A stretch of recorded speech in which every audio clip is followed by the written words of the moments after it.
everyone, welcome to ECDC Majlis Arts and Science College, Puramannu. I am Rajita, Assistant Professor, PG Department of English. Childhood is practically the most beautiful part of a person's life, the most innocent too. There are childhood memories that you just want to keep going back to no matter how old. The people in your childhood are the one that you will miss the most when you are an old. Do you remember your childhood? Didn't you have a grandma or grandpa to tell you stories or accompany with your all-knowledge? I introduce you a poem. In this poem, the poet also had a grandma who was very sweet and lovable. Through this poem, the poet recollects those cherished days. The poem is The House of My Childhood, written by the famous poet Dilip Chitre. After watching this video, the learner can get a nostalgic feelings of their childhood days, and the learners also get an idea about the rhythmic pattern of the poem. Before going to the poem, let's move to the poet. Dilip Chitre. His full name is Dilip Purushottam Chitre. He hails from Maharashtra.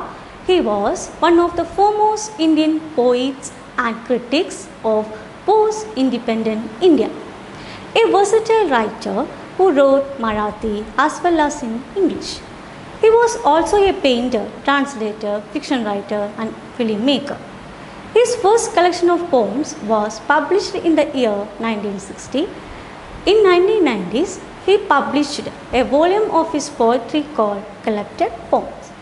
He edited a collection of poems called An Anthology of Marathi Poetry. He translated a lot of Marathi works into English. His most famous translation to English is that of the Marathi poet Thakura. He started his professional film career in 1969 and he made one feature film and also done a dozen documentary films, several short films in the cinema format and about 20 video documentary features. He wrote script most of his films as well as directed and co-directed them. He also scored the music for some of them. Traveling in a Cage in 1980 was his first and only book of English poems. He traveled widely in Asia, Africa, Europe and North America as well as in the interiors in India and was visiting faculty at many universities and institutions. Most of his poems were autobiographical and nostalgic in nature. He wrote several types of poems like lyrical poems, meditative poems and incarnatory poems. Exile, alienation, self-disintegration and death are major themes in Chitre's poetry. The words he uses in his poems are simple, but sometimes it is confused. He got many awards and honors. He worked as an honorary editor of the quarterly journal New Coast, Mumbai. He was honored with several Maharashtra state awards. He was facilitated with the Prix Special du Jury for his film Kota at the Festival des Trois Continents at Nantes in France. In 1984, he earned the Ministry of Human Resource Development's Emeritus Fellowship, the University of Law's International Writing Program Fellowship, the Indira Gandhi Fellowship, the Villa Valverta Fellowship for residents given by the city of Munich, Bavaria, Germany. He held the position of Director of Vagar, Bharat Bhavan Bhopal and the Convener Director of Valmiki World Poetry Festival, New Delhi in 1985 and International Symposium of Poets, Bhopal in 1985. He was DAAD, which means German Academic Exchange, Fellow and Writer in Residence at the Universities of Heidelberg and Bamberg in Germany from 1991 till 1992. He won the Sahitya Akademi Award, India's highest literary award, twice in 1994. He was a keynote speaker at the World Poetry Congress in Mabashi, Japan in 1996 and at the 9th International Conference on Maharashtra at St. Paul, Minnesota, USA in 2001, and he was a member of the international jury at the recent Literature Festival, Berlin 2001. After a long bout with cancer, Dilip Chitre died at his residence in Pune on 10 December 2009. The present poem, The House of My Childhood, is a description of how the house where the poet spent his childhood has changed after his grandmother's death. The poem is divided into 3 stanzas. Let's move to the poem in detail. A good poem can create images in our mind just like shots in a movie. Here, just close your eyes and visualize the images in your mind when you listen to these lines. Let's move to the first stanza. The house of my childhood stood empty on a grey hill, all its furniture gone except my grandmother's grindstone and the brass figurines of her coats.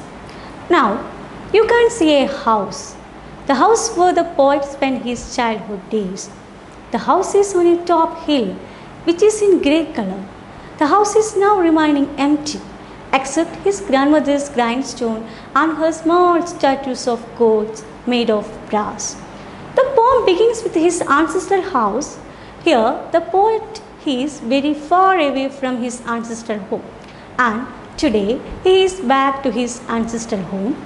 He is viewing his ancestral home and making comparison how this home have been once and how this home now. The house is now stood empty.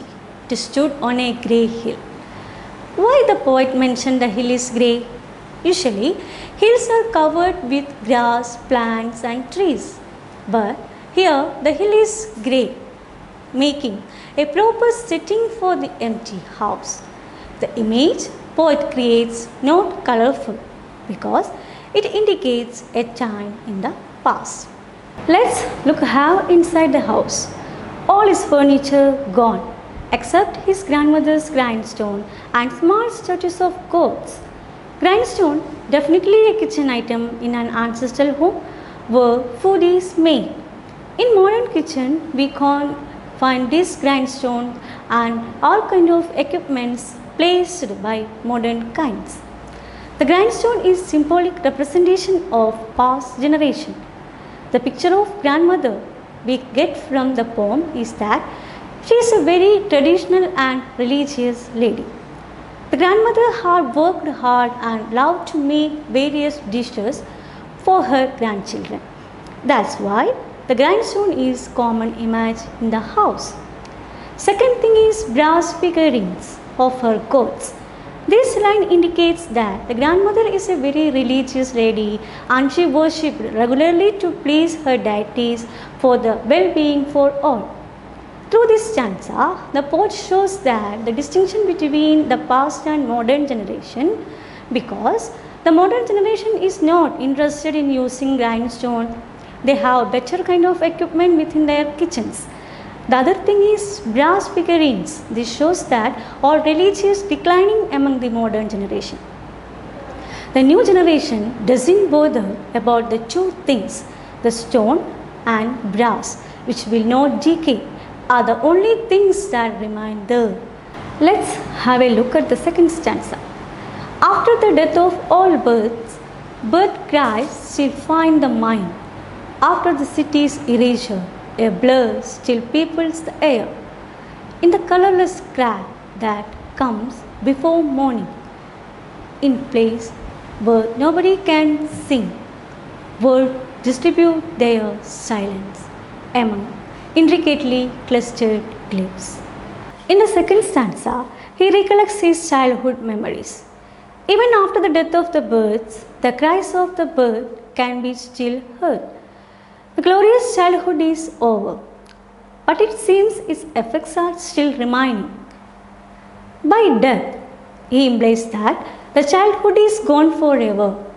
By bringing the sound of birds, the hullabaloo of childhood is implied.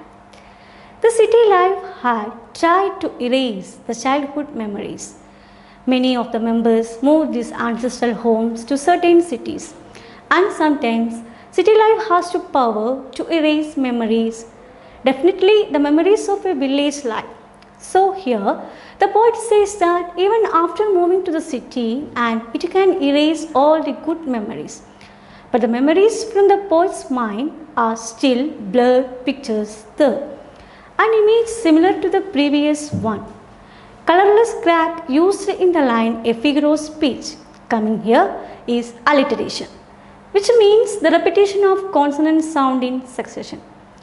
Colorless crack, even the crack is described here colorless because the poet doesn't feeling any kind of happiness in association with this empty house. In the colorless crack of the morning, silence remains, no songs are heard now. The words are no longer producing sounds. They remain silent. The silence is hard and strong like a complicated sculptured glyphs. Glyph is actually a symbol of an alphabet. Here you can see a picture. This is actually a sculptured glyphs.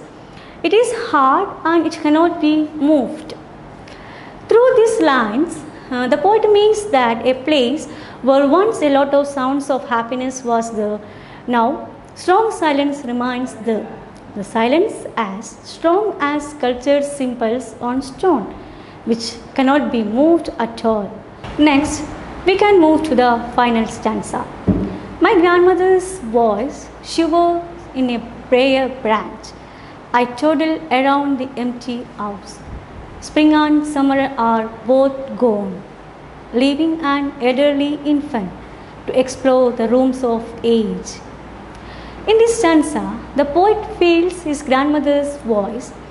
Through these lines, he feels his grandmother's voice can still be heard as shiver upon a branch of a tree.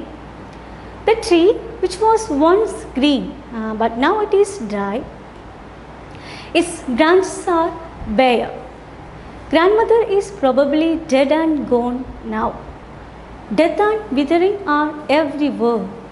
He feels his grandmother's voice is still remaining in the tree, which is dead too. Poet is now toddling, that is, walking like a child with unsteady steps through the empty house. In his childhood, he toddled like a baby. Now, in his old age too, he toddles because of his age. Spring and summer gone. Spring and summer are two seasons which are basically considered as positive seasons because spring is a season of beautiful flowers blooming up and summer is considered as positive with sunlight. Here, the poet means the spring and summer are both gone, which means the childhood and happy days are gone. The poet is now in his old age. Now, he is just an elderly infant. These two words are come together. The poet means that he is an infant in old age. Here, the poet uses a figure of speech, oxymoron, which means containing words that seem to contradict each other. He is now experiencing the rooms of age, the rooms which he walked as a child. It has aged now. Through these rooms, he is searching the past memories. I hope you understood the poem. Have a nice day. Thank you.